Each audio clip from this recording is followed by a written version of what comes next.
Good evening. Call the meeting to order. Roll call, Mr. Karati. Mr. Raccomando? Present. Mrs. Borelli? Mr. Buffi? Present. Mr. Quinn? Present. Ms. Sanchez? Mrs. Canipiaco? Here. Mr. Singh? Present. Mrs. Ottarelli? Present. Mr. Garrett? Present. Please rise for the Pledge of Allegiance. I pledge allegiance to the flag of the United States of America and to the republic for which it stands, one nation, under God, indivisible, with liberty and justice for all. Adequate notice of this meeting has been sent to all members of the Board of Education and to the Bergen Record in accordance with the provisions of the Open Public Meetings Act, Chapter 231, 1975. May I have a motion to go to closed session? Motion. Second. I'm going to read it first. Motion to go to closed session to discuss personnel per NJSA 10-4-6, except Open Public Meetings Act.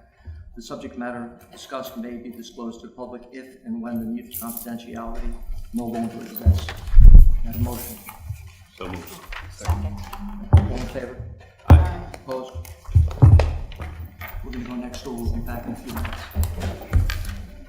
May I have a motion to reconvene? Motion. Second. Second. All in favor? Aye. Opposed? Motion to open the meeting to the public? Motion. Second. All in favor? Aye. Opposed? Does anyone wish to address the board? Motion? None? Okay. I'm just going to read the statement and then you could begin. Residents are requested to state their names, addresses, and subject matter. In the event it appears a public comment portion of the meeting may exceed 45 minutes. The presiding officer may limit each statement made by a participant to 5 minutes duration. Issues raised by members of the public may or may not be responded to by the board. All comments will be considered and a response will be forthcoming if and when appropriate. The board asks that members of the public be courteous and mindful of the rights of other individuals when speaking. Specifically, comments regarding students and employees of the board are discouraged and will not be responded to by the board. Students and employees have a specific legal rights afforded by the laws of New Jersey. The board bears no responsibility nor will it be liable for any comments made by members of the public. Members of the public should consider their comments in light of the legal rights of those affected or identified in their comments and be aware that they are legally responsible and liable for their comments.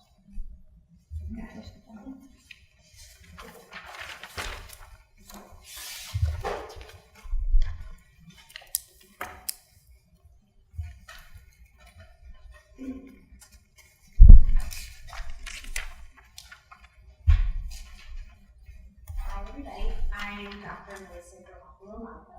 I live at 181 King Avenue.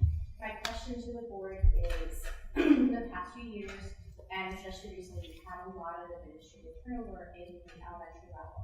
And I was just wondering what your thoughts are on how this could be addressed. Thank you. Does anyone else wish to address the board? Motion to close to the public. So moved. Second. All in favor? Aye. Opposed? Well, at the end of the action items, we'll be having a discussion about the principal search, so some of those answers might come out in that discussion. That's okay if we just kind of put it off there so we have that conversation. Okay. Thank you. Business Administrative Report, Mr. Karati. Thank you, President Garrett. This evening I have, as you see, motions A through E with the minutes, checks for the end of June through the summer, and the financial reports for June. I need a motion. Motion to accept. So moved. Second. Roll call. Mr. Raccomando? Yes. Mr. Buffi? Yes. Mr. Quinn? Yes. Sanchez? Yes. Mrs. Canipiaco? Yes. Mr. Singh? Yes. Mrs. Ottarelli? Yes. Mr. Garrett? Yes. That concludes my report. Thank you, Mr. Karati. Dr. Katz. I have nothing additional for the report that we didn't cover on Monday night. So looking at the action items, we need a motion for student services 1 through 13. Motion. So moved. Any discussion on 1 through 13? I'm sorry. Second. Motion to approve. So moved. Second. Roll call, Mr. Corrado, please. Mr. Accomando? Yes. Mr. Boothby? Yes. Mr. Quinn? Yes. Sanchez? Yes. Mrs. Canipico? Yes. Mr. Singh? Yes. Mrs. Zattarelli? Yes. Mr. Garrett? Yes. Curriculum motion for items 1 through 3. Just before that motion is made, item number 1, I'd like that motion to be made for the PSAT 0 period without listing a number of students, but more listing it for grade 12 students. We spoke the other night about having those 41 students who did not yet meet the graduation requirements. The number changed though. It's about 25 at this point. There were students who took SATs in June. Those scores qualified them. There are students whose IEPs exempt them. And so it's more of a fluctuating number than an exact number. So if we just make that motion to not indicate the number of students participating.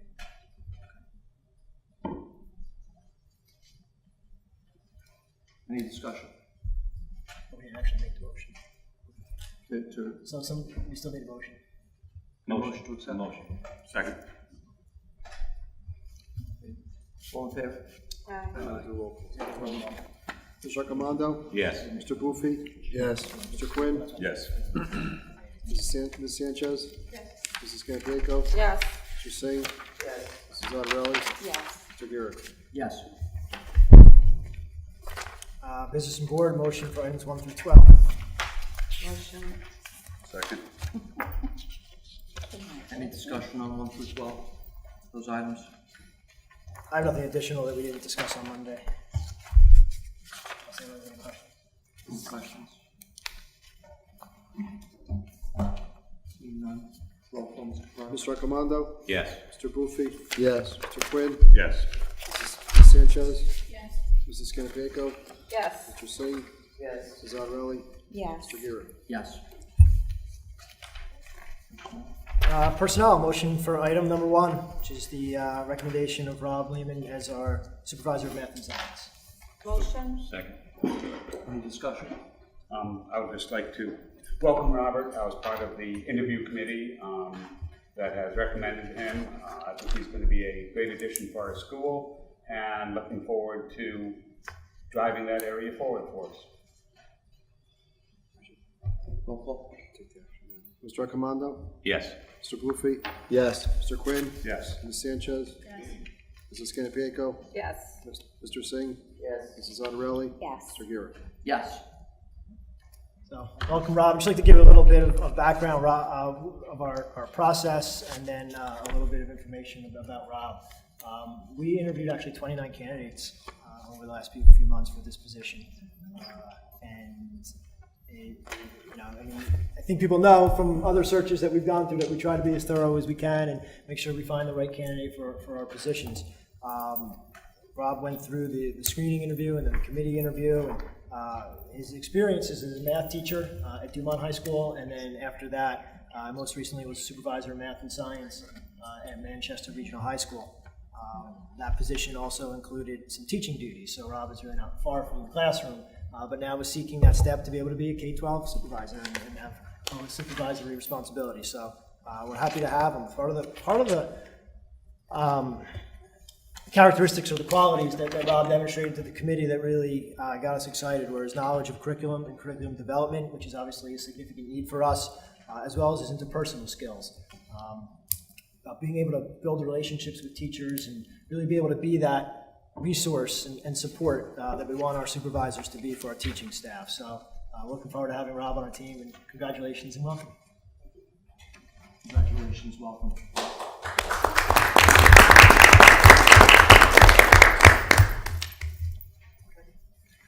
Motion for items 2 through 10.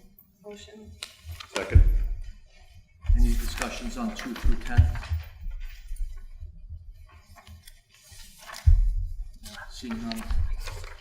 Mr. Karati, roll call, please. Mr. Accomando? Yes. Mr. Boothby? Yes. Mr. Quinn? Yes. Ms. Sanchez? Yes. Mrs. Canipico? Yes. Mr. Singh? Yes. Mrs. Zattarelli? Yes. Mr. Garrett? Yes. Motion for items 11 through 20.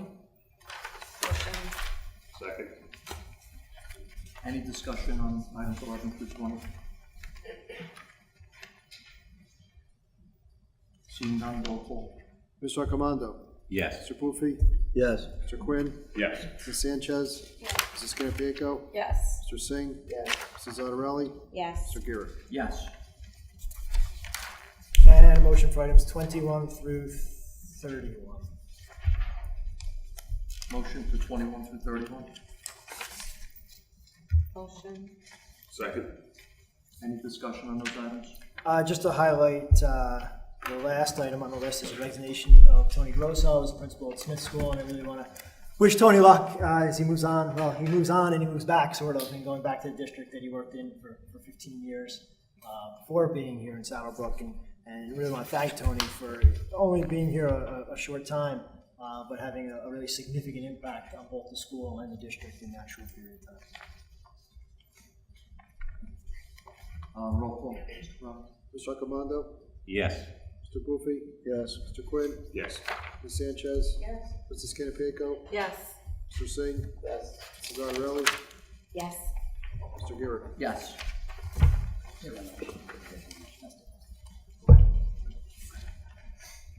Committee reports. Mr. Quinn? Negotiations is moving forward. We will continue having meetings through September and the fall, most likely. They're all going well, and that's all I can report in open session. Okay. Any other committee reports?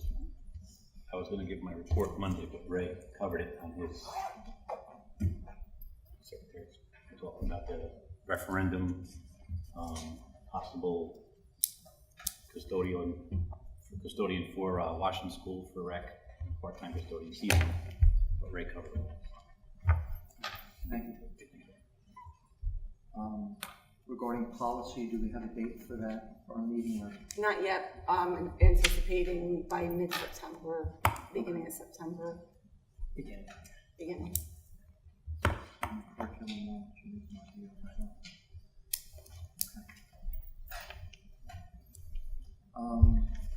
Any old business? Old business? New business items? Well, obviously we need to have a discussion of our principal search. So I can try to kind of give a broad overview that maybe answers the question and then leads right into our conversation about where we go from here in terms of the Smith School principal. There has been a lot of transition, certainly at Smith, over the last 5 years or so. And we were just having a conversation before the meeting that most of it is really circumstantial. First person was a retirement. The next one was transferred internally a few times, and was replaced by an internal transfer of a principal who then moved to North Carolina. So then we had where we are now with Tony Grosso, and in between that, which people seem to be counting my time as the interim there for a couple months as an additional person. But it has all been circumstantial, and I don't necessarily think the transitions or the changes are symptomatic or indications of problem symptoms in the school. I think they're more circumstances for, and I wasn't here when those internal moves occurred, and don't really know the reasons for them, so I can't speak to that. But clearly there were reasons at the time that probably were more related to the district goals and district efforts than they were indicating a problem with why we can't retain a principal at the school. So I don't think that's connected. In terms of the current one, as I said earlier, Tony's going back to the district where he worked for a long time, and this is an opportunity that he was looking for. So our leadership team works very closely together. The staff over there, I think, has grown a lot, I can say that way, together in the last couple of years. And I think the school's in a good place right now, and on the right trajectory, I think is probably the right word. So given that, as we're looking at moving forward, and I shared this with the board in an email yesterday when I shared the news of the resignation, that the best way to go, I think, and my recommendation for this school year is to have an interim principal. And here's the reason why, or really two reasons why. One is that we just completed 2 elementary principal searches. One for Long School, and then very, very soon after, Franklin School. And I think it's fair to say that we've exhausted our candidate pool. We know who the candidates are that are out there right now that are applying for this job, because we're only a couple weeks past that last search, and only about 2 months past the search before that. So if we know who's going to apply for the job, we know what we're looking for in the Smith School principal, and so we know if that's out there or not at this time. That's the main reason that I would say having an interim for the year and then doing a search in the spring makes sense. The second reason is you can say, well, you only need to find one person, because that's something I often say about candidates. It doesn't matter if you have 100 applicants or 10 applicants, you really only need one strong one. But should we even find one, then we're still looking at another additional transition for the school, meaning Tony's last day is, let's say it's October 25th, or I think the 23rd is actually a Friday, so it will be October 23rd. Then whoever we find as that successful candidate in all likelihood is going to have to go through the same type of notice that we have here with our administrators. So, if we had a process where we could appoint someone in a month from now and collect applicants, and that would be, that would be quick, but it's doable. You're possibly looking at a December, late December start. So now you have another 2 to 3 months where there's a gap between Tony and a new person, and you have a new person starting in January, which is very difficult, especially after another transition from Tony to a filler to a new principal.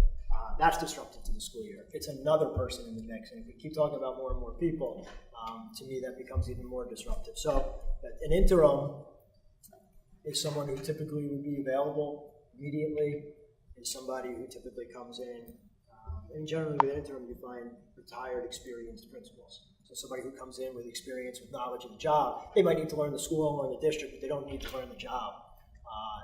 That would allow continuity. That person could finish the year. There could be a search in the spring, and then appointing at the right time so that at July 1, that permanent replacement then has a fresh start. So that's what I think, and I've talked to a few people about it. Seems to make sense. So I shared that with you, but that was through an email. We haven't had an opportunity to discuss. So any input or feedback or thoughts on that? Out of the pool of candidates that we have, there's no one that you feel would be good for Smith School? I mean, I know in other searches that we've had, they didn't fit one position, but we've That's got, correct. So out of what we've had, you more than us, there's no one that you think might fit that criteria? If I thought there was a candidate out there waiting for us right now who'd be available and ready to go, then we would certainly move on that candidate. But it's a decision on, do you want someone? We can put someone in that position, but it's all dependent on the quality of candidate that we're looking for, right? And there's plenty of people who'd be interested and happy to accept the position. But on that note, most likely we're still looking at the extreme earliest. It would still be a November, December hire at the extreme earliest. And not opening ourselves to any additional candidates at that point that we probably haven't seen in the last 6 months. My question is the interim pool. I know we used the superintendent, interim superintendent before you came. It was a pretty small pool. Is the pool for interim principals that have retired larger than that? I mean, are we confident that actually the pool exists for strong candidates in that zone? I can't say that in the last couple of days I've been out there looking for who those people might be. So I think it is a search, just like a permanent search would be. It's not going to be, there's no candidates for this and there's 1,000 waiting to be the interim. But it's all about timing, I think, like anything else. We could go out and, I think it'd be easier to find an interim. I mean, if that's your question, is what's easier to find right now? It would be an interim. Is a good interim. Yeah, it would be, yes. I mean, your question's right. So let me throw that word in there because that's really what you're asking. I think today, if we're looking to fill this position, we will be more successful finding a quality interim principal than a quality long-term permanent replacement. Okay, thank you. I would be in for the interim principal, provided it's a quality person, as always.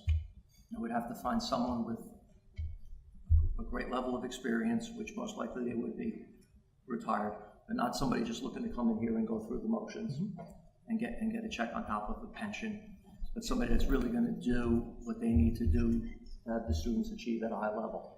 And then I would be fine with it. As long as we find that quality individual, I'm fine with it.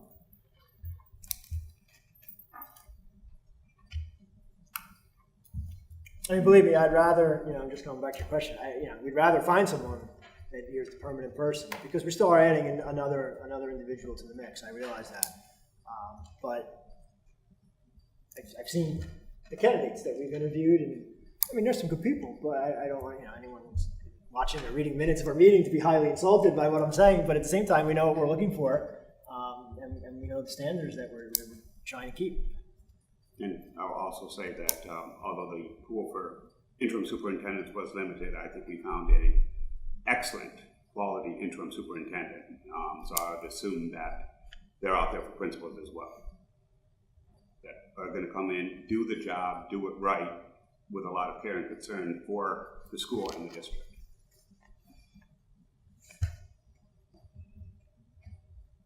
To the chair, I agree with you, Dave, and I don't, there's not a doubt in my mind that we wouldn't get a quality, whether it be a permanent position or an interim principal, and I don't doubt that we would have high quality.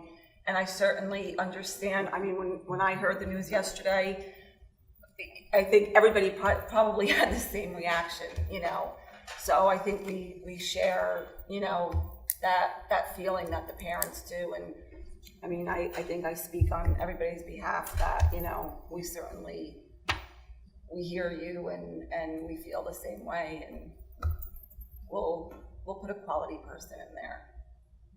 I get it, and I agree with what you're saying, and I totally understand when you hear interim, it is disappointing because you want to kind of move forward, and an interim is more of, you kind of feel like you're at paused again for a little while, and just kind of in this static place as opposed to moving forward the way that it was. At the same time, I think having the wrong person in place quicker is probably much more detrimental than having the right person in place, a little bit further down the road. So, if there were an easier solution, we'd gladly take it. Can we revote on number 31, say no? No, you can't. I often wondered what would happen if we did. You would still leave. Nice try, though. Any other comments? So if we're all comfortable with this, which I think we are, I will communicate that out tomorrow to the staff at Smith School and to the parents at Smith School as well. All right, any other new business? Motion to open a meeting for public. So moved. Second. All in favor? Aye. Opposed? Does anyone wish to address the board?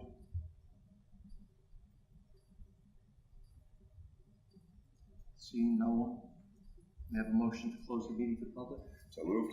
Second. All in favor? Aye. Opposed? Motion to adjourn the meeting. Motion. Second. All in favor? Aye. Opposed? Okay, thank you. Next meeting is Wednesday, September 16th.